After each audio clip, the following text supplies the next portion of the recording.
जन्माद्यस्य यतोऽन्वयादितरतश्चार्थे स्वभिघ्नस्वराट् तेने ब्रह्महृदाय आदिकवये मुह्यन्ति यत्सूरयः तेजो वारिमृधां यथा विनिमयो यत्र त्रिसर्गो मृषा धाम्ना स्वेन सदा निरस्तकुहकं सत्यं परं धीमहि सत्यं परं धीमहि सत्यं परं धीमहि।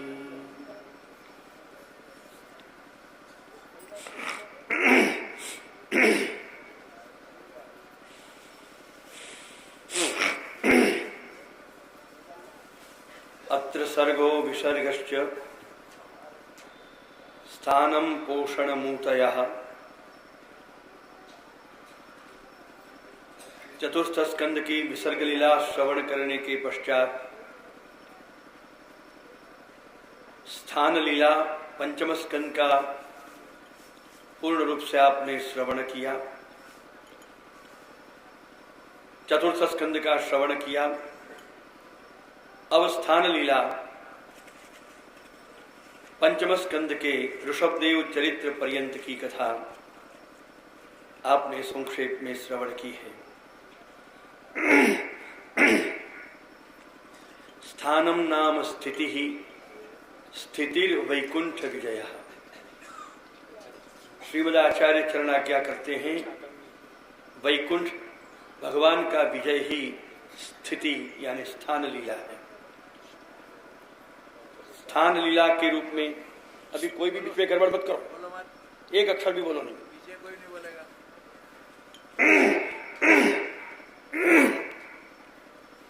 जब कथा चलती हो तो एकदम शांति रखो।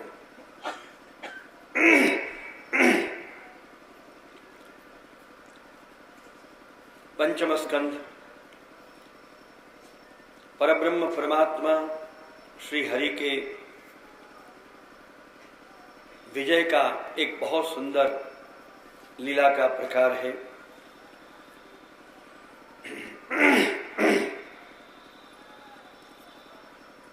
विजय अनेक प्रकार के होते हैं, परंतु उन विजयों में परस्पर विरुद्ध धर्मों का आश्रय रूप होना ये परमात्मा का अपूर्व विजय है।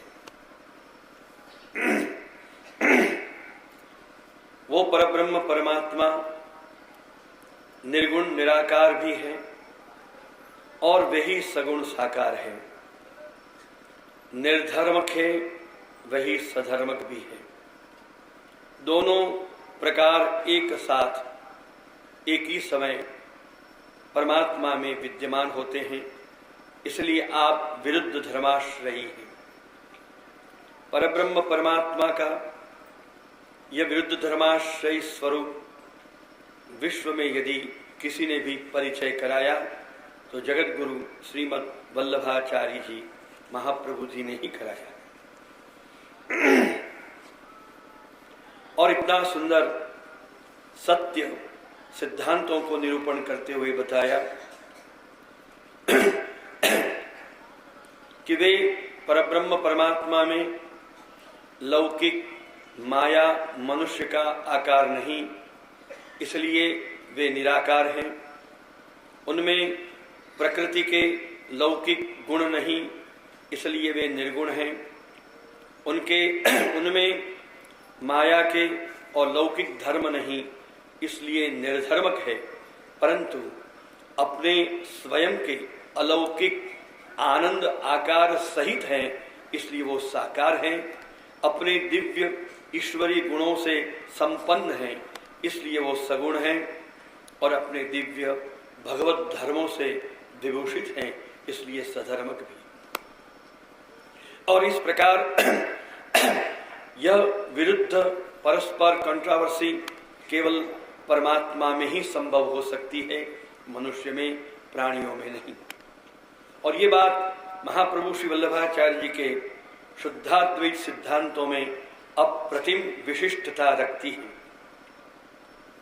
क्योंकि और इसी प्रकार यहाँ पर भी, जहाँ परमात्मा ने सत्यलोक से पर्यंत पृथ्वीलोक पर्यंत के श्रेष्ठ सुंदर विश्व का निर्माण किया, पाताल आदि अच्छे सुंदर लोक का निर्माण किया, वहाँ वही परमात्मा ने नरक ये भी निर्माण किया है। स्वर्ग और नरक दोनों के निर्माता के रूप में परमात्मा का एक विजय है। इसी प्रकार देव जहाँ उत्पन्न किए, वहाँ उनसे विरुद्ध असुर भी उत्पन्न किए। दैवी संपदा, आसुरी संपदा, ये दोनों परस्पर विरोधी हैं। इस पर भी इनके निर्माता भी वही परमात्मा है। ये आपका विजय है। इसी प्रकार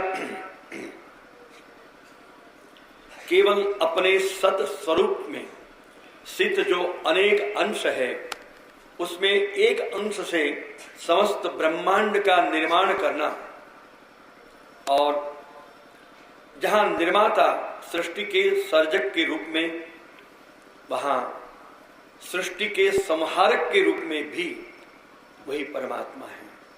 वही सर्जक और वही संहारक।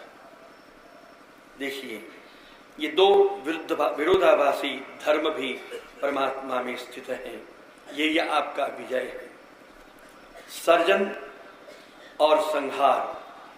मनुष्य तो कुछ साधनों से वस्तुओं को बनाता है, और हथियारों से या आग से या कोई भी उपकरणों से उसको मिटा भी देता है। लेकिन परमात्मा का सर्जन और परमात्मा का संहार वो कुछ अनूठा है। वो स्वयं ही अपने आप से, अपने एक सदंश से विश्व का निर्माण करते हैं, और वही निर्मित विश्व को अपने भीतर समेट कर समा भी लेते हैं। ये भी अनोखी परमात्मा की विजय लीला है।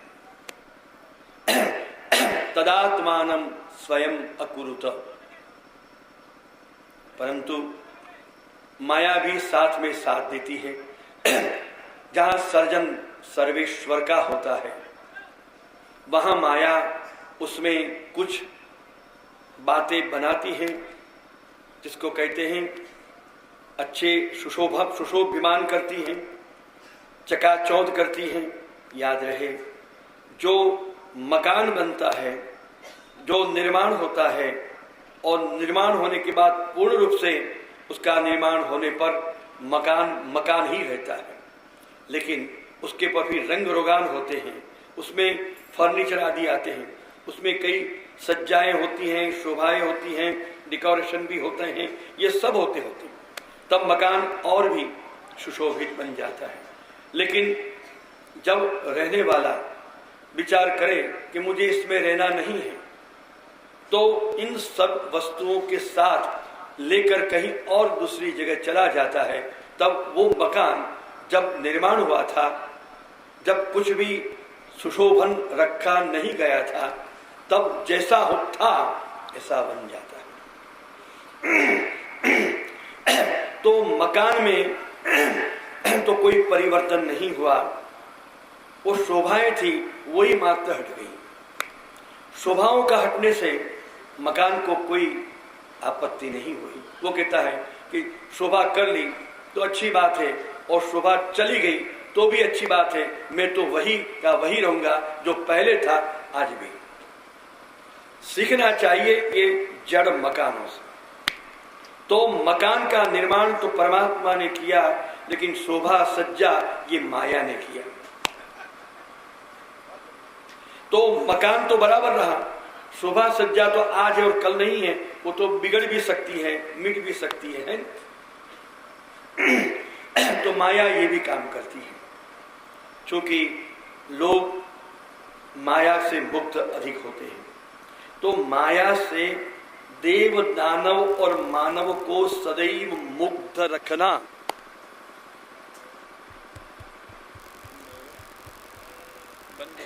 प्राय प्रसिद्ध कथाकार द्वितीय स्कंद, पंचम स्कंद और तृतीय स्कंद की सृष्टि का वर्णन, कपिल गीता आदि बहुत सी बातों को कथा में कह नहीं पाते हैं, क्योंकि उससे लोक रंजन नहीं होता। क्योंकि आज के कथा का प्रवाह लोक रंजनार्थ है, ज्ञान वर्धक नहीं है।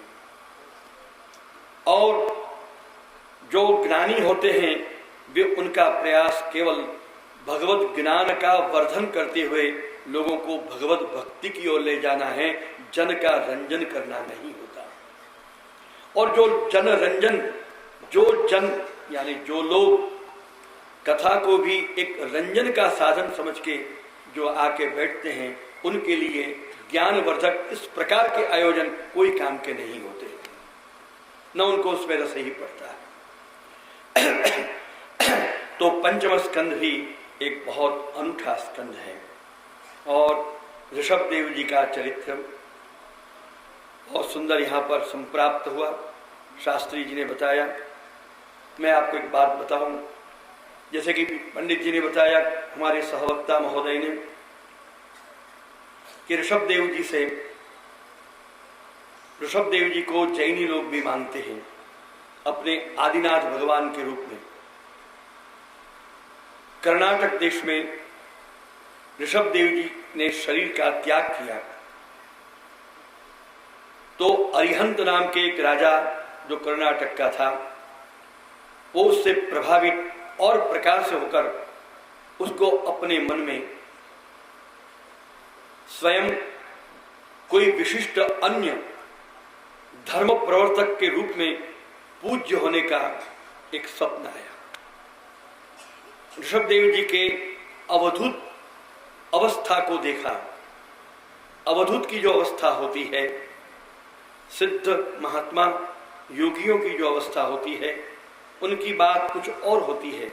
उन्होंने पहले ही कहा, इदम शरीरम मम दुर्विभाव्यम, शरीर से आत्मा पृथक है, इंद्रियों से भी आत्मा पृथक है, मन से भी आत्मा पृथक है। आत्मा केवल जीवात्मा है और वो परमात्मा का अंश है।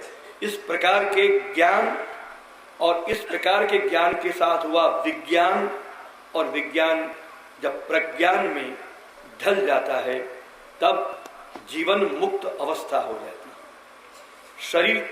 शरीर है, जीवात्मा उसमें बैठा है, लेकिन जीवात्मा के रूप में नहीं, जीव और परमात्मा का अभेद अभिन्नता प्राप्त करके वो शरीर की ग्रंथियों से संपूर्ण मुक्त होकर, सूक्ष्म शरीर से भी मुक्त होकर, यानी एस्ट्रल बॉडी से भी जुदा होकर वो आत्म स्वरूप में भीतर प्राप्त करके फिर भी शरीर से जुदा होकर अंदर रहता है। इस प्रकार की एक सिद्ध अवस्था को जीवन मुक्त अवस्था कहते हैं। और वो जीवन मुक्त अवस्था बहुत से योगियों को प्राप्त होती है।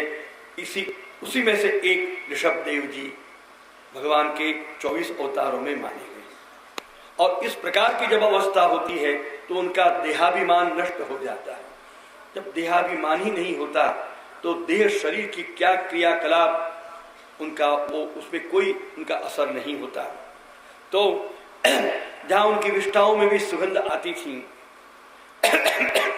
आचार धर्म तो शरीर के होते हैं, विचार भी शरीर में रहे हुए मन के होते हैं। आत्मा के न तो विचार है, न तो आचार है, न कोई वस्तु होती है। तो ये तो शरीर की बातें हुई, तो शरीर की बातें शरीर से ही साथ होती हैं, आत्मा के साथ नहीं। तो वो अरिहंत राजा ने इसका देखा और ये सिद्ध अवधूत जीवन मुक्त अवस्था के ऋषभदेव जी का अंध अनुकरण करके अनाचार युक्त आचार रहित इस प्रकार की परिस्थिति को लेकर कोई ईश्वर जगत में नहीं, ईश्वर में कोई जगत में कोई ईश्वर नहीं, परमात्मा नहीं, तुम स्वयं अपने शरीर को बहुत कष्ट दो, और कष्ट के द्वारा स्वयं सिद्ध बन के मोक्ष को प्राप्त करो। मोक्ष किसको कहते हैं, ये व्याख्या तो अधूरी है, परंतु उसके ऊपर से एक मत का प्रवर्तन किया जिसको अरिहंत मत कहते हैं। अरहन मत, अरहन नित्य जैन शासन रता। तो ये नास्तिक मत है और ये अरिहंत ने एक स्वयं 7 न्याय के सूत्र बनाए और स्पष्ट कहा, जिसको स्यादवाद भी कहते हैं। स्याद अस्ति, स्याद नास्ति, स्याद अस्ति नास्ति च, स्याद वक्तव्यम, स्याद अवक्तव्यम, स्याद वक्तव्या वक्तव्यम च आदि सप्तभगिनी न्याय है। मुझे एक बात बीच में कहने का मन होता है। हमारे भागवत भूषण सत्ययुगी शास्त्री जी महाराज श्री मदन लाल जी शास्त्री जी, परमादरणीय श्री मदन लाल जी शास्त्री जी जैन धर्म के, जैन मत के परम विद्वान हैं। उन्होंने कई जैन मुनियों साधु साधियों को पढ़ाया है और ये कहते हुए हमको गर्व का अनुभव होता है कि हमारे ये वैष्णव विद्वान शतावधानी पंडित हैं, जो बहुत कम होते हैं। शतावधान का मतलब जैनियों में शतावधानी होते हैं। शतावधान का मतलब एक साथ 100 प्रश्न करो और 100 का एक ही साथ अवधान प्रयोग करके उत्तर दें और याद रखें। इस प्रकार की इनकी शक्ति रही हुई है, हमने देखा है। ये शोइस आजकल के जैसे दिखावे नहीं करते हैं।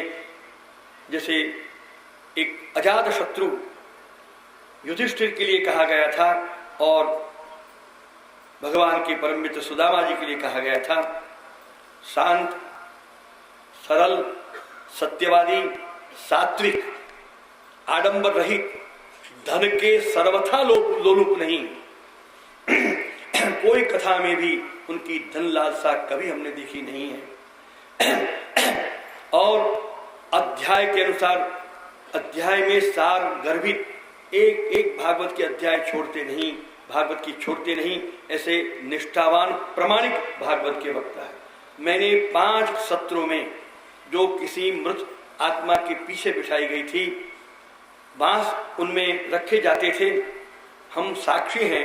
एक एक दिन एक बांस की गांठ टूटती गई और 7वें दिन 7 बांस की गांठ टूट हुई। हमने देखी इस कलिकाल में इस मदन लाल शास्त्री कथा, क्योंकि वो लोकरंजन कथा नहीं करते, भागवत जी को ही अनुसरण करते हैं। बाहर की बातें कम और भागवत जी की बातें अधिक करते हैं। तो ऐसे वक्ता ही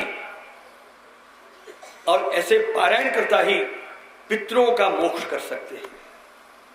ये बात सत्य है। और उनके मृत पितरों ने उनके परिवारजनों को सपने में कहा, आज हम बहुत शुद्ध हो गए, जो प्रेत हुए थे वो भी मुक्त हो गए थे। तो आज आप लोग जो कथा श्रवण करें, जहां मुख्य वक्ता के रूप में आचार्य पीठ से हम और सहवक्ता के रूप में व्यासपीठ से श्री शास्त्री जी महाराज, ये जो इकट्ठे होकर कथा हो रही है, आप दोनों की सुनेंगे तभी नैमिषारण्य की भागवत कथा का फल मिलेगा। जो लोग इनके सत्र में नहीं आते हैं वो लोग अपूर्ण हैं और अपूर्ण फल प्राप्त करके जाएंगे, इसकी नोट कर लें। तो संपूर्ण भागवत की कथा का श्रवण आप करें तभी वो उचित माना जाएगा। अस्तु। ऋषभदेव जी ने जो अत्यंत उपदेश बहुत सुंदर दिए हैं, उसमें एक उपदेश आज सभी प्रकार के लोगों के लिए मननीय, आदरणीय, अनुसरणीय है। उन्होंने बताया उपदेश देते हुए, गुरुर्न सस्यात् स्वजनो न सस्यात् पिता न सस्यात् जननी न सा स्यात् दैवं न तस्यान्न पतिश्च सस्यात् दैवं न तस्यात् न पतिश्च सस्यात् नमो चैद्य समुपेत मृत्युं नमो चैद्य समुपेत मृत्युं। न मोचयेत समुपेत मृत्यु। सम उपेत्य, पास में आके खड़ा हुआ मृत्यु को, और परमात्मा के काल स्वरूप से प्रकट प्रत्येक प्राणी मात्र के लिए निश्चित काल की जो अवधि है, माता के गर्भ में प्रवेश जीव जिस दिन करता है, जन्म कुंडली तो उसी समय बन जाती है।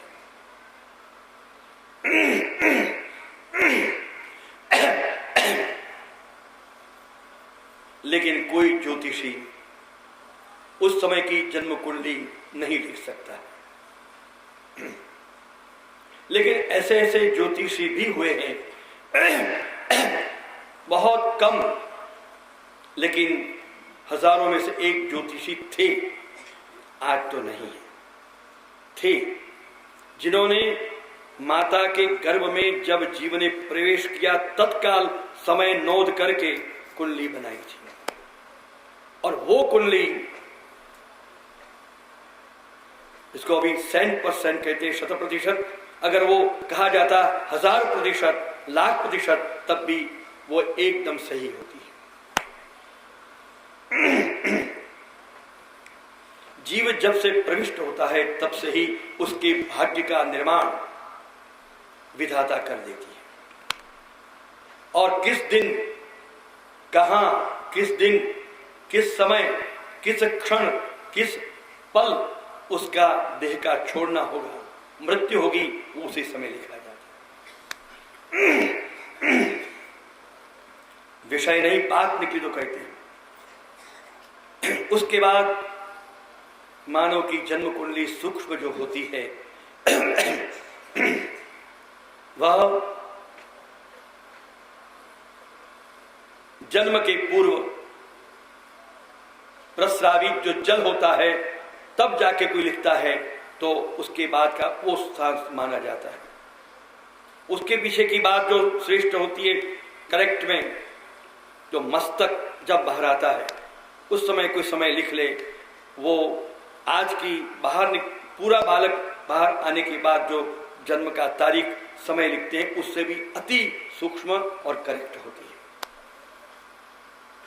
लेकिन ऐसा कोई करता नहीं है, और उस समय किसी को पता भी नहीं चलता, लेकिन पता चलता है तो बहुत करेक्ट होती है। 2-4 ज्योतिषी बैठे होंगे या ब्राह्मणों में बैठे होंगे, उनके रंजनार्थ ये मैं कह रहा हूं। समुपेत मृत्यु, काल तो सबके लिए निश्चित है। जातस्य ही ध्रुव मृत्यु ध्रुवम जन्म मृतस्य च। यहां मृत्यु, समुपेत मृत्यु के 2 अर्थ बताए गए कि मृत्यु के मुख में मनुष्य तो होता ही है, प्राणी मात्र होते हैं। एक तो ये बात हुई, और एक मृत्यु, जिनका जन्म है उसकी मृत्यु जो निश्चित है, तो बार बार जन्म लेकर बार बार मरना, बार बार जन्म लेकर बार बार मरना, पुनरपि जननी पुनरपि जननम पुनरपि मरणम पुनरपि जननी जठरे शयनम, शंकराचार्य इस प्रकार बताया। बार बार जननी के जठर में शयन करना और कुछ महीने तक बहुत दुख पाना गर्भ के भीतर। एक तो ये मृत्यु है, क्योंकि जन्म की बात क्यों नहीं कही? बात इसलिए बात हुई कि जन्म जिसकी है उसकी मृत्यु निश्चित है, और मृत्यु ही अंतिम है, और जो अंतिम होता है वही विचारने योग्य होता है। लास्ट पॉइंट वो मेन पॉइंट होता है। तुमने जन्म लिया और जन्म लेके अच्छा बुरा कर्म किया, कोई बात नहीं, लेकिन जब अंत समय आया, अंतिम दिनों में, अंतिम वर्षों में तुमने जो कुछ भी अच्छा किया, तुमने जो कुछ भी खराब किया, वही नोट यमराज के यहां लगती है। समझे? जन्म लिए और युवावस्था जवानी में जो कुछ किया उसकी नोट कम होती है, आखिर वर्षों की स्पेशल नोट डाउन किया जाता है। आखिर आज तो क्या है कोई डाकू पकड़ा गया तो उसने राष्ट्रपति से मांग की कि मुझे मृत्युदंड से मुक्त किया जाए, क्योंकि मैं पहले डाकू नहीं था, मैं बहुत अच्छा इंसान था, मैं एक जमींदार था, मैं एक जमींदार नहीं, मैं एक कृषिकार था, परंतु मेरे पर जुर्म हुए तो मुझे डाकू बनना पड़ा और मुझे न करने के काम करने पड़े, लेकिन मैं ऐसा पहले खराब नहीं था। अब बताइए, जज कहेंगे क्रिमिनल कोर्ट में, तू पहले भले अच्छा था, आज क्या है ये बता। तू पहले सबका रक्षण करता था, लेकिन आज तो सबको मारता है गोलियों से, खंजरों से, छुर्रेबाजी करता है। तेरे जैसे डाकू, तेरे से गुंडा, तेरे से गुनाही तत्व को आज अगर जान बख्श दी जाए तो फिर तू यही काम करेगा। एक बार जिसको खून करने की आदत पड़ गई, एक बार जिसको शराब पीने की आदत पड़ गई, एक बार जिसको झूठ बोलने की आदत पड़ गई, एक बार रंडीबाजी की आदत पड़ गई, एक बार खराब काम की आदत पड़ गई, वो आदत छूटती नहीं है। याद रखो, कभी कभी हो जाता है हाँ मैं छोड़ दूंगा, दूसरे तीसरे दिन, एक साल में भी वही बात हो जाती है। तो तू पहले क्या था ये बात हम नहीं सोचेंगे, आज तू क्या है ये बात बता।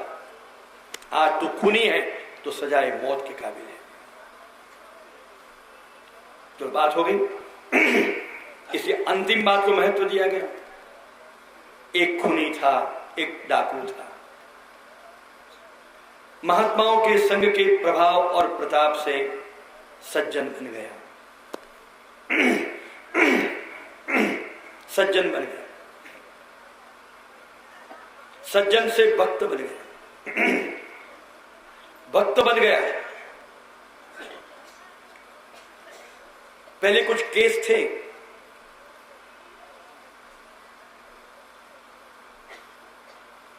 कई 50 साल पहले की, 25 साल की उम्र में इसने गुनाह किए थे,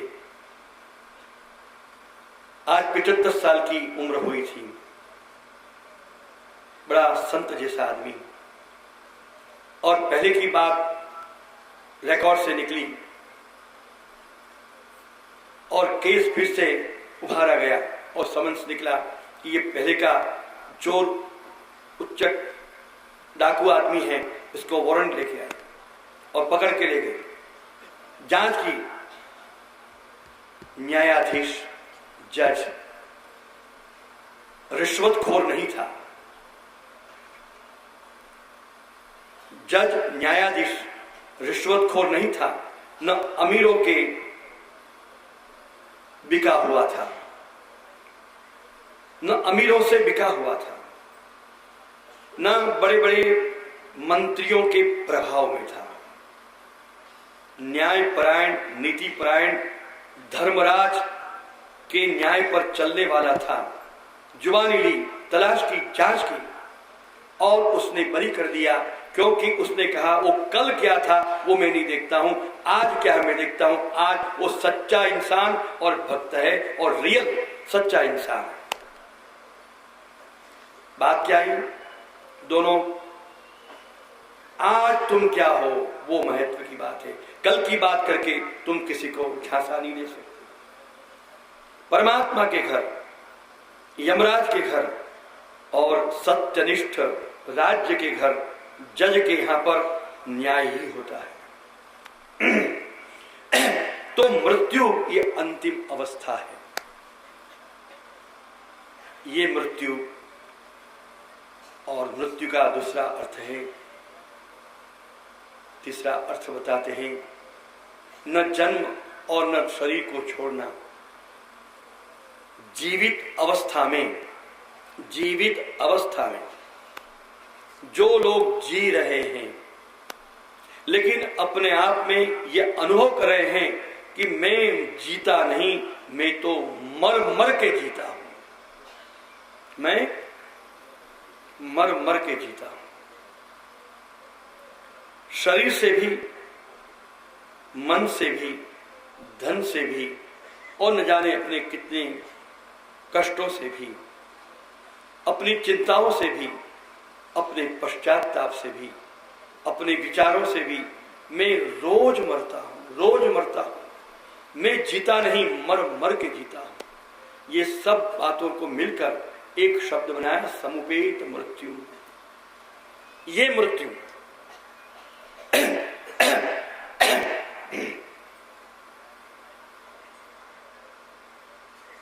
इस मृत्यु को मोचयेत, इस मृत्यु से जो मुक्त करे। ऋषभदेव जी कितनी सुंदर बात कह रहे हैं। ऐसे इन सब प्रकार के मृत्यु से जो मुक्त करके अमरत्व प्रदान करे, अमरत्व, अमृत प्रदान करे।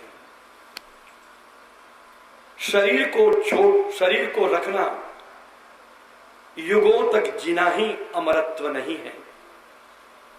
युगों तक विश्व पर अमिट छाप प्रभाव छोड़ जाना ही बहुत बड़ा अमरत्व है।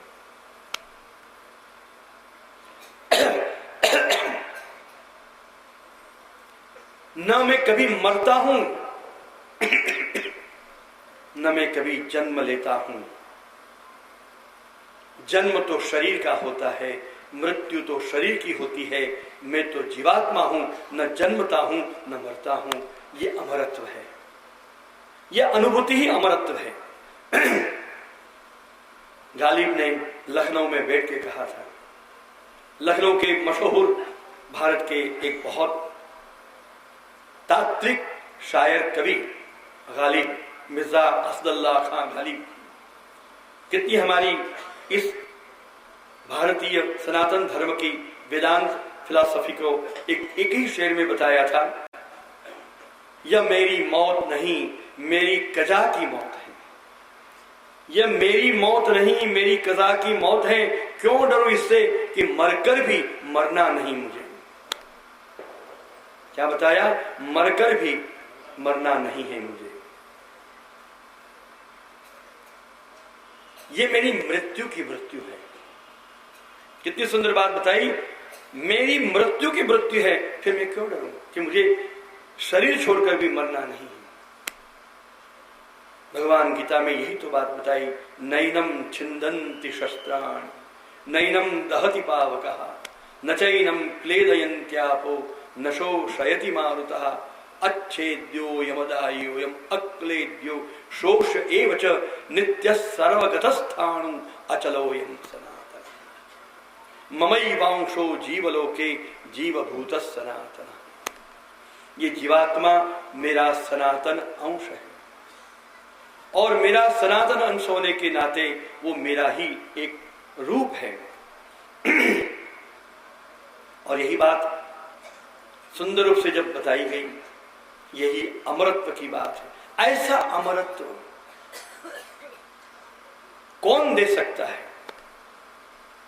इस मृत्यु से हमें कौन छुड़ा सकता है? ऋषभदेव जी कहते हैं, जगत के रिश्तों में ढूंढो उन जगत के, तुम्हारे जीवन के, तुम्हारे रक्त से जुड़े उन रिश्तों में ढूंढो अपने आप को, अपनी इस समस्या को, और करो हल उनके पास जाकर। देखो क्या होता है। जीवात्मा ढूंढ कर आया, और बोला, बुत खाना बिरहमन का मुकर्रर देखा, काबा को भी शेख के में अक्सर देखा, दिल के लगने की सूरत न कहीं देखी, हाय जो कुछ भी देखा सो खाक पत्थर देखा।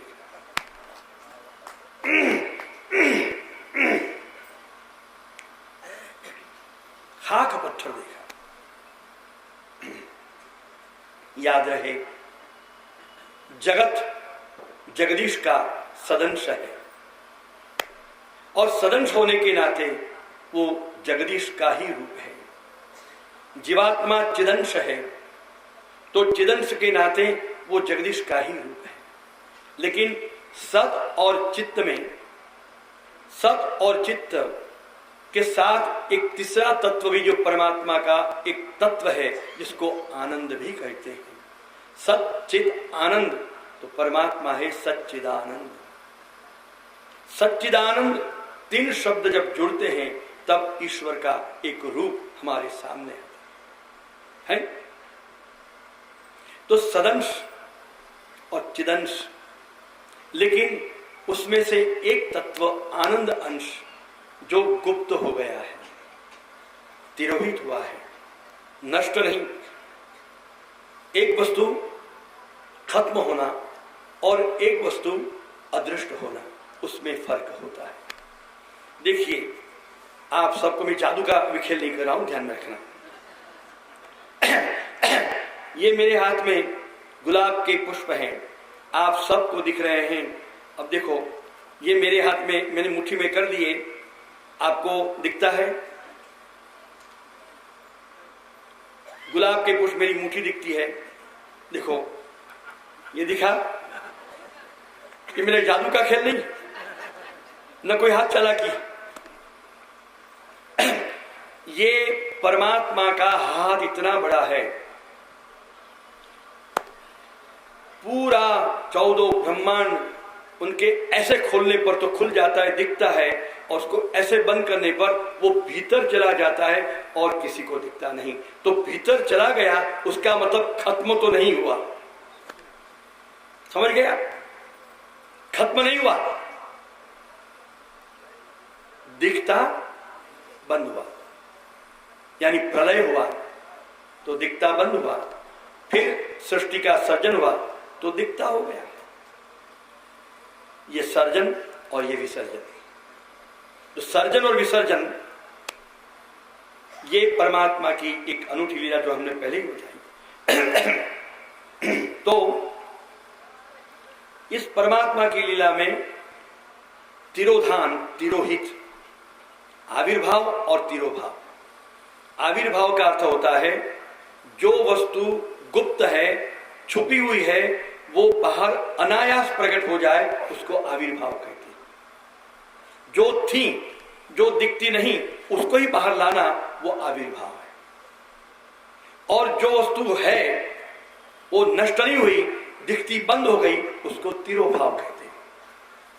श्रीमद् वल्लभाचार्य महाप्रभु जी ने शुद्धाद्वैत ब्रह्मवाद में आविर्भाव, तिरोभाव नाम का ये बहुत तत्व ढूंढ निकाला और विश्व के सामने रखा। ये हमारी शुद्धाद्वैत फिलोसफी और भी एक श्रेष्ठ अंग आपके सामने हम रख रहे हैं। ये भी स्टडी के लिए काम का है, स्टडी सर्कलों के लिए। ये आविर्भाव तिरोभाववाद है शुद्धाद्वैत तत्व ज्ञान में। तो बात क्या चलती थी? तिरोभाव हुआ। ऋषभ देव जी के चरित्र में उन्होंने बताया, भगवान ने बताया कि सद अंश और चित अंश में आनंद नाम का जो भगवत अंश है वो तिरोहित है, अर्थात दिखता नहीं है, गुप्त हो गया है। और भी दृष्टांत, अग्नि में कितनी चिंगारियां जल जल के उछल उछल के बाहर गिरती हैं। अग्नि में जो चिंगारियां हैं वो कोयले की कणिका है। जब उससे निकलती हैं तो निकलती हुई जब उछलती है तो उसमें थोड़ी सी आग रहती है, जब गिर जाती है तो कोयले की कणिका बन जाती है। कोयले में आग है ना? नहीं है। तो कोयले में आग आई कहां से? नाभावो विद्यते सतः। तत्सत्वे तत्सत्वम तदभावे तदभाव। अगर आप में कोई बात पहले बीज रूप में रही होगी तब ही कल परसों वो पल्लवित हो सकती है। जब आप में बीज ही नहीं तो आप कितने ही पानी डालेंगे, क्या पैदा होगा? बीज का होना जरूरी होता है, तब पानी प्रकाश ये काम करके कोई वस्तु को पैदा करते हैं। बीज का होना जरूरी है। इसी प्रकार अगर कोयले और लकड़ी में या घी में अग्नि तत्व नहीं होता तो उसमें अग्नि तत्व प्रकट नहीं हो सकता था, परंतु उसमें अग्नि तत्व है, इसलिए ही वो अग्नि तत्व प्रकट हुआ। देखिए, कपड़ों में अग्नि तत्व नहीं तो कपड़ा डाला, भक लेके जल गया। लकड़ी डाली, भक करके जलाने, वो धीरे धीरे जलने लगा, कई देर तक जलता रहा। कोयला एकदम जल के खाक नहीं हो जाता। घी डालोगे, कितनी देर तक ईंधन के रूप में वो जलता ही रहेगा, याद रहेगा। ये हमारे यहाँ के भारत के तत्व ज्ञान में विज्ञान है।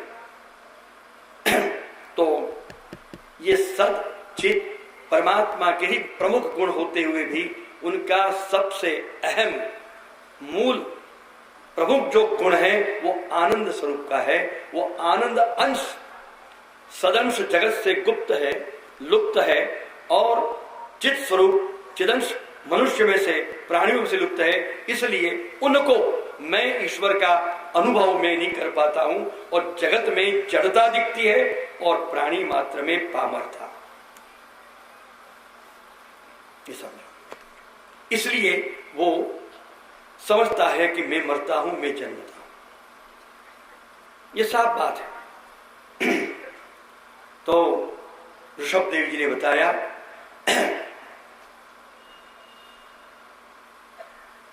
स्वजन, सबसे बड़े रिश्तों में आते हैं स्वजन, सुजन और स्वजन। सुजन की तो यहां चर्चा पीछे है, पर स्वजन, स्वजनों में कौन होते हैं? सबसे पहले मित्र होते हैं, हितैषी होते हैं, और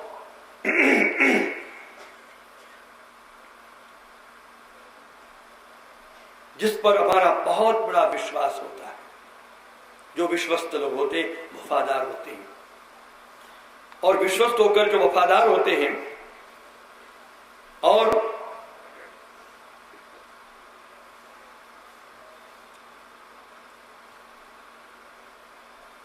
हमारे साथ जीते भी हैं और हमारे साथ ही मरते हैं। महाराज युधिष्ठिर ने स्वजन के रूप में एक कुत्ते को मान लिया था। विष्णु दूतों से युधिष्ठिर महाराज ने हिमालय के वो धरे पर चढ़कर कहा था, जबकि विमान वैकुंठ से उनको लेने के लिए आया, और एक कुत्ता उनके साथ नीचे से चढ़ता चढ़ता साथ निभाता ठेठ ऊपर तक आया था, और साथ में मृत्यु के लिए भी तैयार था। विष्णु दूतों ने कहा, महाराज, और ब्रह्म परमात्मा कृष्ण ने वैकुंठ से आपके लिए विमान भेजा है, आप विराज जाइए, सदैव आपको लेने हम आए। युधिष्ठिर ने कहा, महाराज भैया, आपको मेरा प्रणाम, परमात्मा श्री कृष्ण को मेरा प्रणाम। मेरा प्रश्न है, मेरी पत्नी द्रौपदी और मेरे 4 भाई, वो तो पहले मर चुके, तो हमने हमारी माता जी को हमने वचन दिया था, हमारा जो कुछ भी श्रेय है वो 5 और अब पत्नी द्रौपदी 6 का साथ में ही होगा, हम अकेले नहीं करेंगे। उसको तो तुम लेने नहीं आए। विष्णु दूतों ने कहा, महाराज, ये आपकी पत्नी और 4 भाई आपके पहले ही वहां पहुंच गए, अब तो फिर विराजो। युधिष्ठिर ने कहा, देखिए एक और भी बात है, मैं अकेला नहीं आ सकता, मेरे साथ इस कुत्ते को भी विमान में बिठा लो। महाराज हमारे यहाँ पर आपके लिए बुलावा भेजा है। इन प्राणियों के कुत्ते बिल्लों के लिए भगवान का वैकुंठ से विमान नहीं आता है। ये कुत्ते बिल्लों के लिए, प्राणियों के लिए विमान नहीं आते हैं और सब मनुष्यों के लिए नहीं आते हैं। आप युधिष्ठिर, धर्मराज, सत्यवादी, अजात शत्रु के लिए होते हैं। युधिष्ठिर का मैं आपको वंदन करता हूं।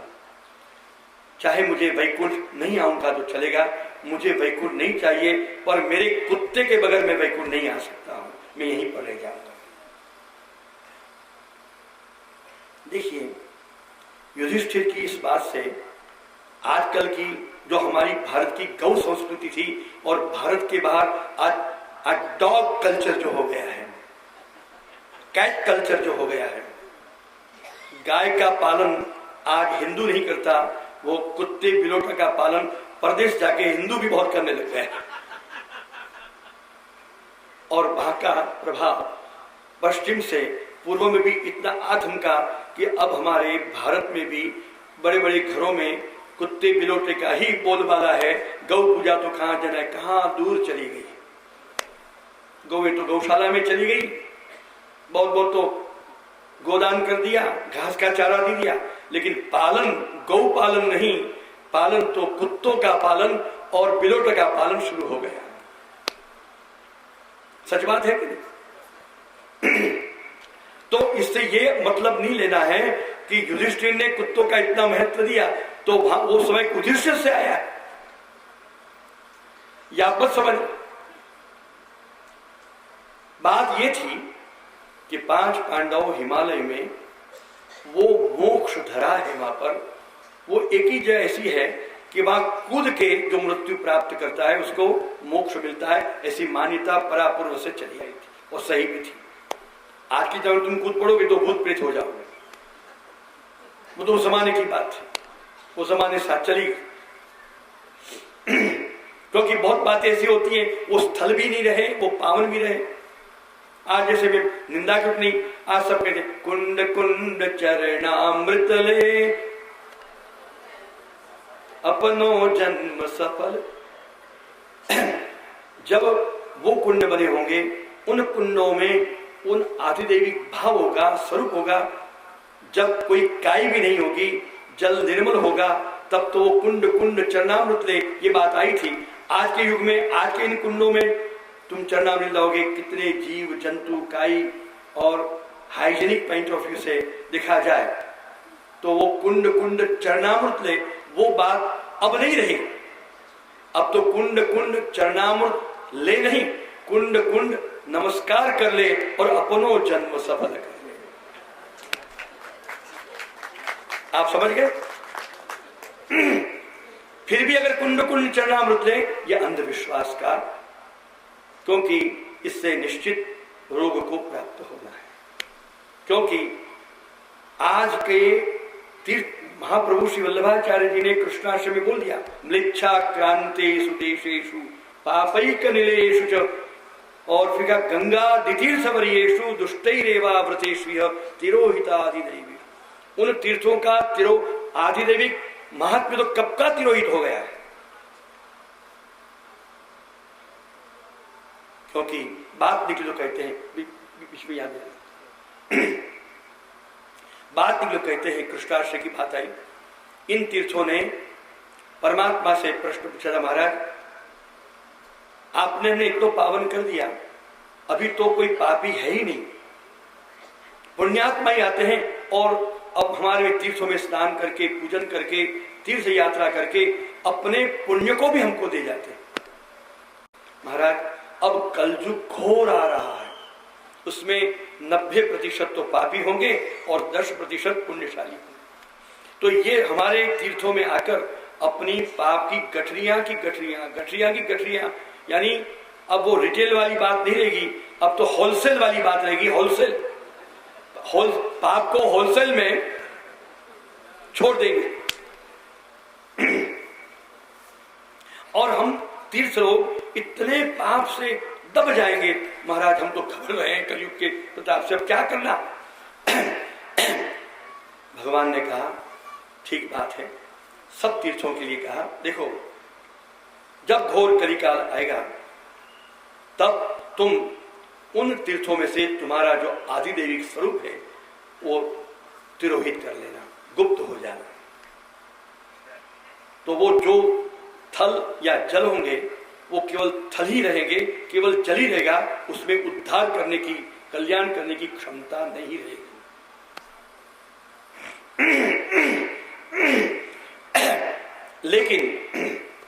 लेकिन जो गुरुजन, सत्पुरुष, संत लोग, धीर लोग, सत्यवादी लोग, पुण्यशाली लोग, बड़े बड़े श्रेष्ठ लोग जब भी आए तब तुम अपने अपने तीर्थों में अपनी मूल स्वरूप में प्रकट हो जाना। और जो गठरी, जो पापी छोड़ के गए होंगे, वो महापुरुषों के, उन गुरुजनों के स्पर्श से वो पाप तुम्हारे भीतर छोड़ के वो भी जल के भस्म हो जाएंगे और वो तुमको भी पावन कर देंगे। तब ये बना तीर्थिम कुर्वन्ति तीर्थानि। तीर्थों को भी जो तीर्थ करे, ऐसे गुरुजन, ऐसे महापुरुष होते हैं। तब से ये प्रथा चल पड़ी कि महापुरुषों के साथ, गुरुजनों के साथ यात्रा करो तो तीर्थ देवता प्रकट होते हैं। ये पौर पुराण की ये वार्ता है, ये कथा है। तो कुंड कुंड चरणामृत ले, इसका आप तात्पर्य समझे। हम जो कहते हैं, बात निकलो, कहने को मन हो गया है। गिरिराज बाबा 50 लीटर दूध, कोई 100 लीटर दूध, कोई 1000 लीटर दूध हम आपको चढ़ा देंगे। यमुना जी, आप में हम इतने लीटर दूध चढ़ा देंगे। श्री गिरिराज जी तो विराजमान है। अब आपका 50 लीटर दूध, 100 लीटर दूध, 1000 लीटर दूध, क्या चढ़ाने वाले आप एक हैं या अनेक हैं? बताइए। क्या ब्रजमंडल में इतने हजारों मन दूध गौ का, भैंस का या बकरी का छोड़ कोई भी आता है? आज से 25 साल पहले तक में भी नहीं आता था। तब भी जल मिलाकर उसकी पूर्ति की जाती थी और वहां के पंडे हंस के बोलते थे, हमको भी कहते थे, जे धोरी धुमर का दूध लावे या गंगा जमुना गाय का दूध लावे। आप समझ के हंस पड़े, आप भी बड़े चतुर है। धोरी धुमर या धोरा माने सफेद, यानी वो शुद्ध बिना जल का, और गंगा जमुना वाले तो पानी कौन सा, ऐसे ही भाव का, किसी पानी नहीं, गंगा जमुना है। तो चलो वो बोलते थे ब्रजवासियों के, ब्राह्मण के वाक्य प्रमाण, तो गंगा जमुना के भाव करके मान लेते थे। अब तो गंगा जमुना भी नहीं रही, अब तो केमिकल्स, सिंथेटिक केमिकल्स उसमें मिलाया जाता है, सफेद बनाया जाता है। अगर आपके शरीर पर थोड़ा सा केमिकल डाल दिया जाए तो आपकी चमड़ी कैसी बर्बाद हो जाती है। वही केमिकल से भरा दूध के नाम से आप इतने लीटरों के लीटर दूध जब गिरिराज जी को चढ़ाते हो और आपके स्वयं को आप श्रम देते हो, पीड़ा पहुंचाते हो, ये पुण्य कमाते हो कि पाप करते हो?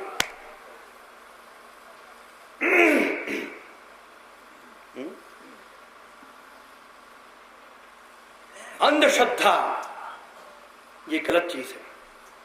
पुरानी बात सच्ची है, पर पुरानी बातों का प्रकार, प्रभाव और स्वरूप आज कैसा है उसकी जांच तो करनी चाहिए। पुरानी बातों को असत्य मत समझो, पुरानी बात सत्य ही है, पर आज के युग में उसका क्या स्वरूप है आप समझे, वो समझो। तो आज के हिसाब से जो आज का सत्य है उसी का स्वीकार करते हुए विवेक बुद्धि से जो काम लेता है तो उसका बेड़ा पार होता है। याद रहे। इसलिए हम तो भैया बोलते हैं गोवर्धन से, कहीं से भी, भाई 5 लीटर भी शुद्ध बिना गंगा जमुना का भी नहीं हम धोरी धूमर का ले आओ, 5 लीटर भी हम स्नान करा देंगे और 25 लीटर 30 लीटर दूध शुद्ध हम ठाकुर जी का गरम करके इलची मिश्रित करके भोग धरेंगे। अब देखो गरम दूध वो लाते हैं 25 लीटर 10 लीटर मन सवा मन, तो वो शुद्ध ही लाते हैं। क्यों? क्योंकि अगर उसमें केमिकल्स इकट्ठे करेंगे और दूसरे वालों कुत्ते कितने लोग पीते हैं वो मर जाएंगे या गड़बड़ हो जाएगी, उसको पुलिस पकड़ के ले जाएगी। तो उनको फर्ज पड़ती है कि शुद्ध रखें। तो गिरिराज जी को भोग धरना अच्छा स्नान की अपेक्षा। यदि बात निकली तो हम कहते हैं फिर ब्रजवासियों को बांट दो, छोटे बच्चे होते हैं बांट दो।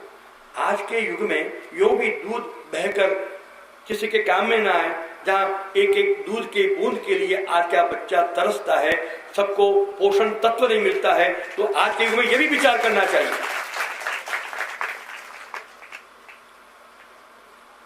धर्म के प्राचीन सिद्धांत मूल्य सच्चे हैं। आज के हिसाब से उसका क्या स्वरूप है, उसका विचार करके विवेक से काम कर सभी बातों में। तो दूध की बात रही पर प्रकार बदल गया। चढ़ाते थे वो भोग धर दिया। गिरिराज जी को तो स्नान कराओ कि चढ़ाओ, आपको तो गिरिराज जी से दूध का संबंध है? यमुना जी को भी दूध का संबंध है। यमुना जी में भी 1 लीटर दूध चढ़ा दो और बाकी 5 लीटर भोग धर दो और वहां के घाट के लोगों को बांट दो। किसी के पेट में गया चरणामृत अधरामृत तो वो भी एक अच्छी बात है, गरीबों को बांट। अब वो युधिष्ठिर कहा कि ये कुत्ता मेरे साथ नीचे से चढ़ के आया था, जिसने मुझे अभी तक, देखो मेरी पत्नी मेरे भाई भी साथ छोड़ के चले गए, मर गए, ये कुत्ता ही देखो अभी मैं कूदने जाऊंगा, तो वो भी कूदने की तैयारी में था। युधिष्ठिर से कूदने जा रहे थे, कुत्ता भी छलांग लगने की तैयार था। वहां विमान आ गया, महाराज ठहरिए, कूदिए मत, आपके लिए साक्षात आए। तो जिसने मुझे साथ दिया, छाया की तरह चला, मैं स्वार्थवश, इतना स्वार्थ का अंध होकर मैं सेल्फिश नहीं हो सकता। महाराज विमान ले जाइए, मैं तो यहीं पर ठीक हूं या कूद के आ जाऊंगा। वहां विष्णुदूत महाराज आप जरा जिस कुत्ते की बात कर रहे हैं वो कुत्ता आपके साथ आने के लिए तैयार है, पूछिए तो सही। तो जा युधिष्ठिर ये बातें संवाद करते और जब मुड़ के देखा कुत्ता तो गायब था। एक दिव्य तेजस्वी एक देव कोई खड़े थे, वो इधर देखी कुत्ता कहां गया, कुत्ता कहां गया। तो जो देव खड़े थे, देव मूर्ति हंसे, वत्स युधिष्ठिर तुम हैरान ना हो, पहल बताऊं, मैं साक्षात धर्म हूं और मैं ही कुत्ता का रूप लेके शुरू से तुम्हारे साथ चला था। मैं स्वयं धर्म और तुम मेरे ही अंश से अवतरित हुए हो, तुम भी मेरे स्वरूप हो। मैं ये परीक्षा करना चाहता था कि मेरा अंश कैसा हो सकता है, यानी मैं अपनी परीक्षा की एक प्रकार से कि अगर मैं मनुष्य बन जाऊं तो कहीं देव का दिव्य भाव छोड़ के मनुष्य के हीन भाव तो मेरे में आने ही गए संग दोष से।